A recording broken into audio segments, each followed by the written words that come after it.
Ah, you're here. Welcome, welcome.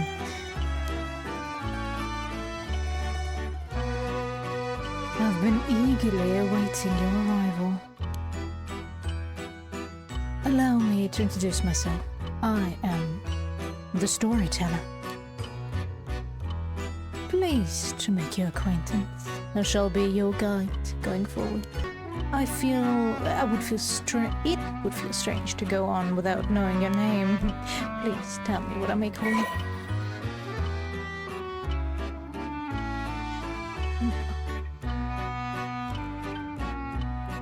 Yes. I see. What? Why are we using my Steam name now? All of a sudden, but okay, sure. I'm fine with that. It's not what I typed in, but whatever. Are you certain you wish to be called Aurora? Yes. Oh, rude of me. Please pardon my mistake. I was sure that's what you said, but it seems I was wrong. What came over me? Let me try again. You wish to be called Pear? Yes? I see. Very good. I seem to have gotten it right this time. Alright, now that we've been properly introduced, let us begin our story. Ah, that was supposed to be a meta joke. I'm so sorry. Presented by Pam. From antiquity to present day, regardless of how society and civilization evolve, death has been a constant presence that none have ever escaped. Whether it is one's own or that of someone close, death is always a difficult thing to accept. This is an immutable reality, a value shared by all, no matter the age in which they live. In fact, oral tradition reflecting people's fears and prayers regarding death still remain. Ghosts, spirits, and so on. Similarly, in an attempt to defy death, many curses, rituals, and customs have been born, from burning spirit incense to summoning the souls of the dead. Some of those secret arts are still being passed down to this day. On that note, Pear, this may seem rather abrupt, but is there someone you wish to bring back from the dead? What if you had one chance to use the secret art of resurrecting the dead? Yes, if you had the power to bring someone back to life one time and one time only, what would you do, Pear? Depends on in what condition they're coming back. Or in my case, most of my dog.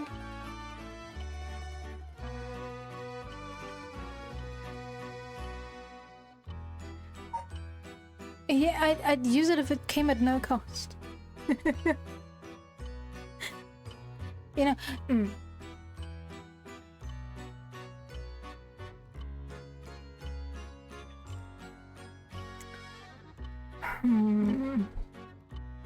I wouldn't say I'm not tempted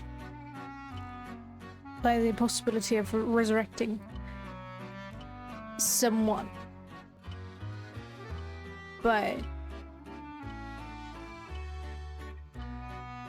if it's people they want me to resurrect, then no. I wouldn't want it. There's nobody among the dead that I want to see one more time, necessarily.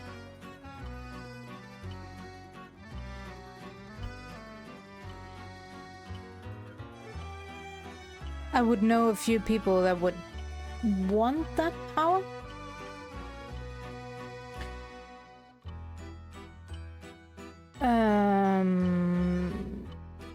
But for myself, no.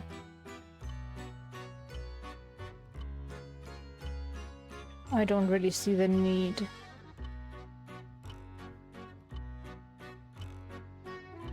Again, if I could resurrect my dog, I would.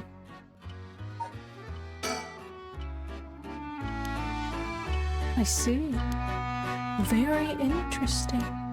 Yes, yes, that is what I thought you would say. What seems to be the matter? Ah, you want to know what this box that has been sitting here is? This is an old TV.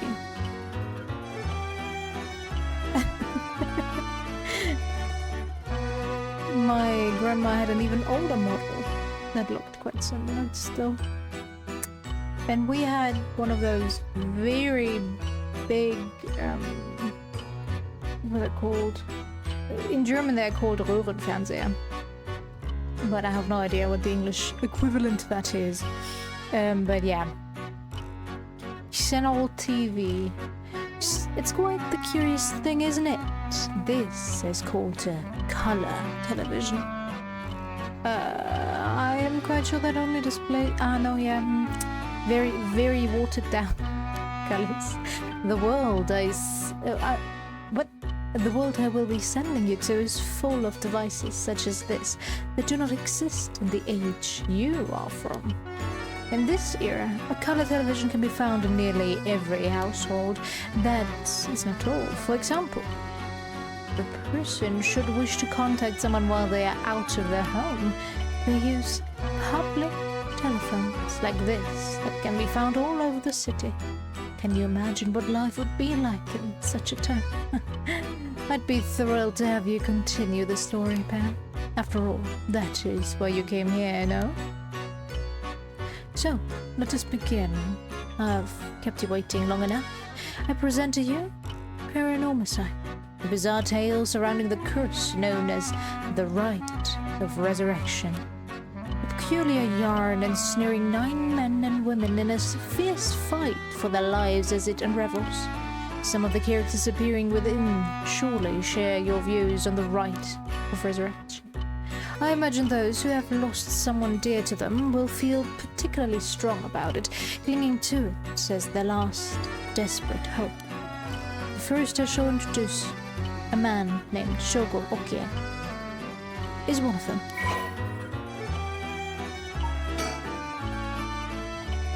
Shogo Okie.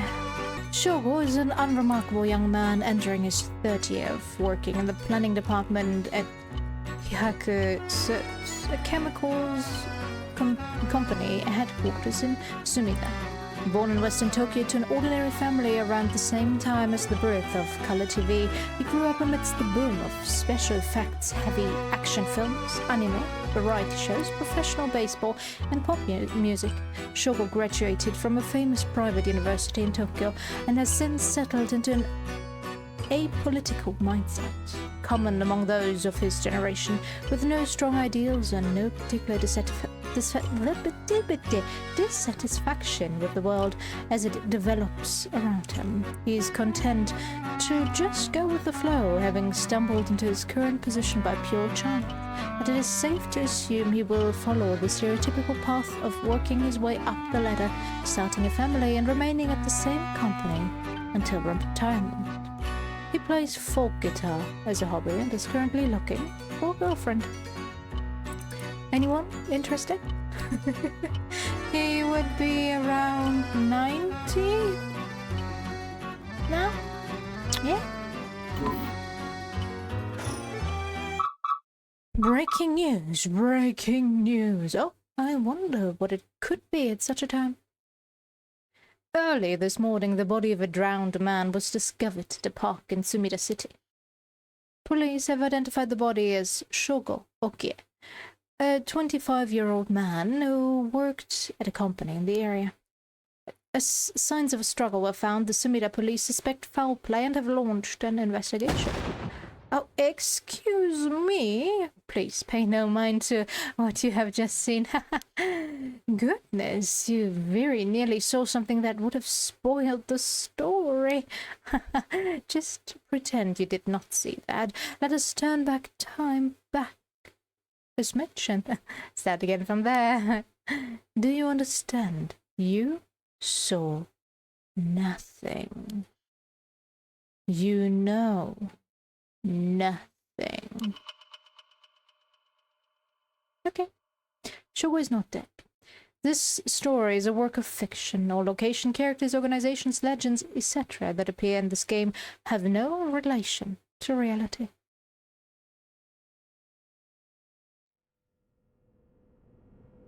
Ooh.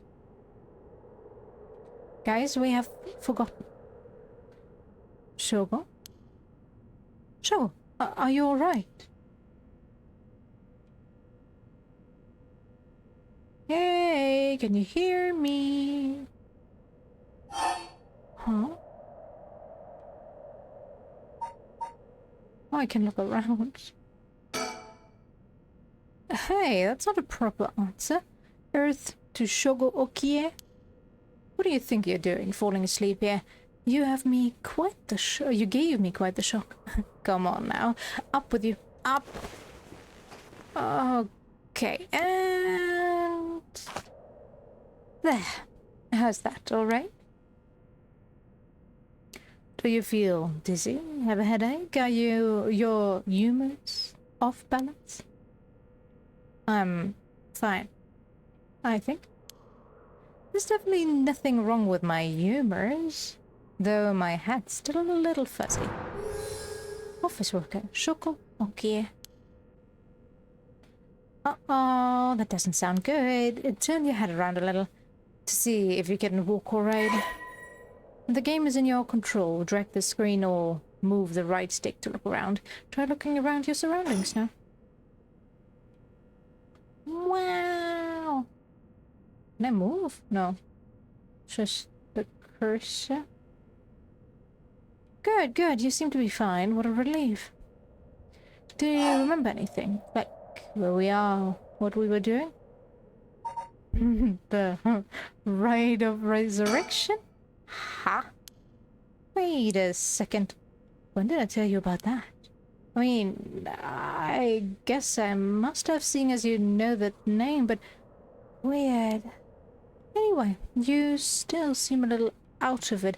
Why don't you look around a bit more? Look around and select things you want to investigate. You can converse with people by selecting their faces. Okay, surroundings. Where are we? Alright, this is Sumida City, Tokyo. We're at Kinshibori Park near Kinshicho Station. That tells me a lot. Totally been to Tokyo before. Yoko brought me here saying she needed my help with something important. It's just past midnight. It explains why there's nobody else around. Okay, cool. Surroundings, playground. That's one hell of a sad playground. That's an interesting looking playground. I bet it's crawling with kids during the day, but it's kind of peaceful here at night. Surroundings, surroundings, surroundings. Telephone booth. These telephone booths are all over town. The lights are always on so they can be used in an emergency. Are they used with those telephone cards? I was collecting those as a kid. And they were still around. I think my card collection is still somewhere. I had a tiny little white tiger, cub, some birds, puppies. All of them empty. People just left them. But they were empty, so I was collecting those. Although I'm not sure if they are actually empty, but I doubt I could have used them. Not enough money on them to really be used, you know. What else did I have? I had some ugly ones as well, but the ones that I definitely kept were those animals. Those with animal pictures. So, I guess we're talking now. Yikes, that was close. If we died before we got our hands on the rite of resurrection, everything would be over before it started.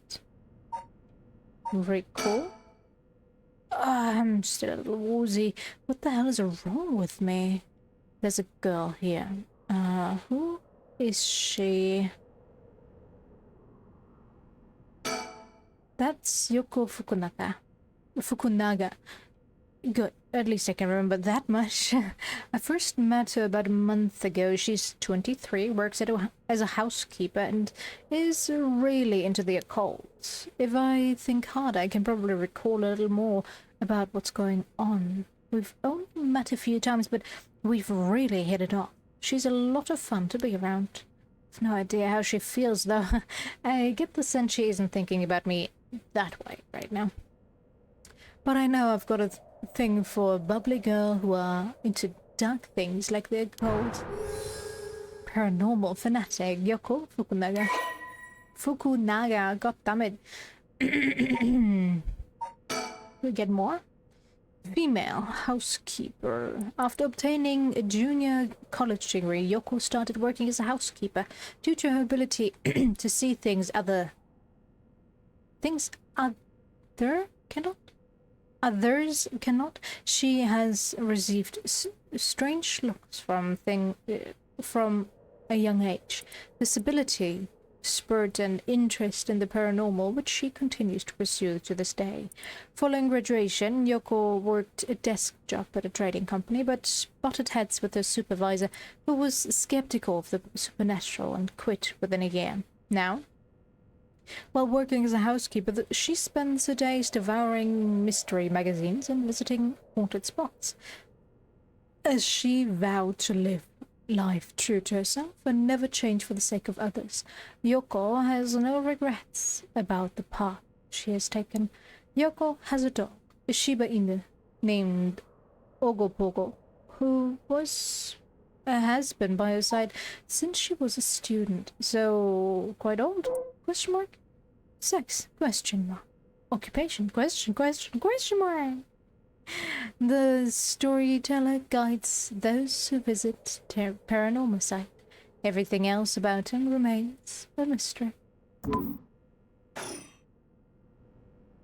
Okay, let's recall a bit more. Let me think. What can I remember? Okay, her name is Yoko Fukunaga. We met about a month ago.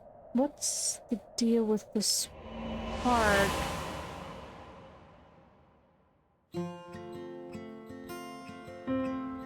It was around noon on one of my days off. I just finished running some errands in Kinshicha and was here taking a quick break. Was just looking around absent-mindedly. And then you saw the fight. No? Kids playing.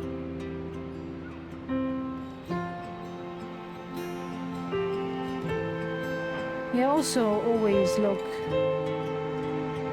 turn completely around to see everything going on. There she is. When I noticed this girl loitering about, she was digging up holes in the sandbox and searching around the playground.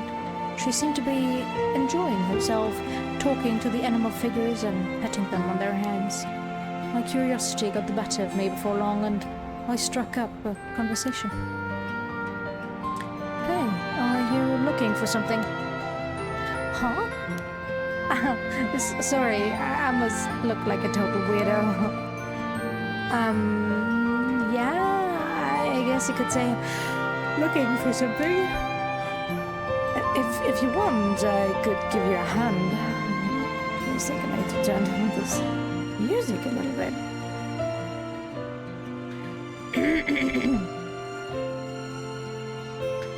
If you want, I could give you a hand. Really? I mean, that would be a huge help, but... What? Are you really just a good Samaritan?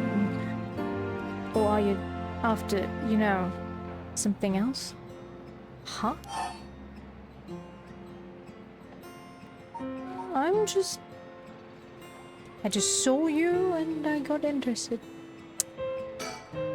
Oh wow, my hero. People like you really do exist. I think I might cry. Okay, I guess I'll let you help me.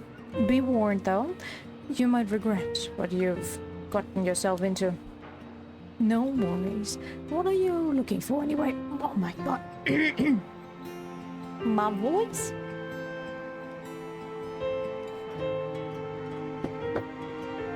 What are you looking for anyway? Did you lose a bracelet or something? Not exactly. I'm searching for one of the 7 mysteries. Supposedly, this is the location of the Whispering Canal. The what? No, I've done it, but you think I'm some kind of lunatic. The 7 mysteries of Honja? Do you know anything about it? I figured everyone around here would have at least heard of it, but I guess not.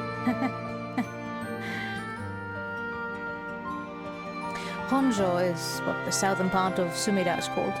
A long time ago, this part of Tokyo was split into two separate cities.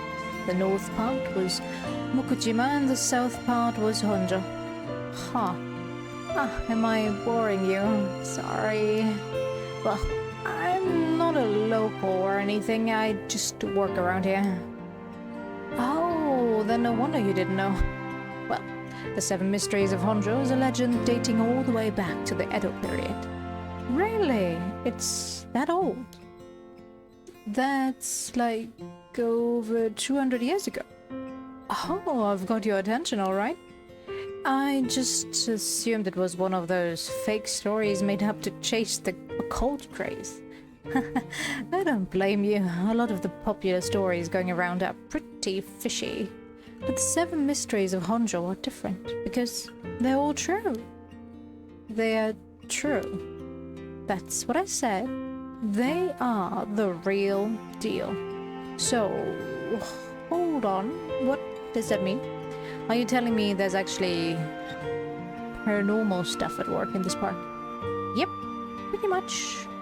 But there's got to be more to it after all. After all I've done, I still haven't found a thing. That was the first time I met Yoko Fukunaga. We exchanged contact information. We've talked on the phone a few times since. We've even met in person once or twice. But she never brought up the Seven Mysteries of Honjo again. Figured she'd gotten bored of it. Until today, when all of a sudden she decided to resume her search.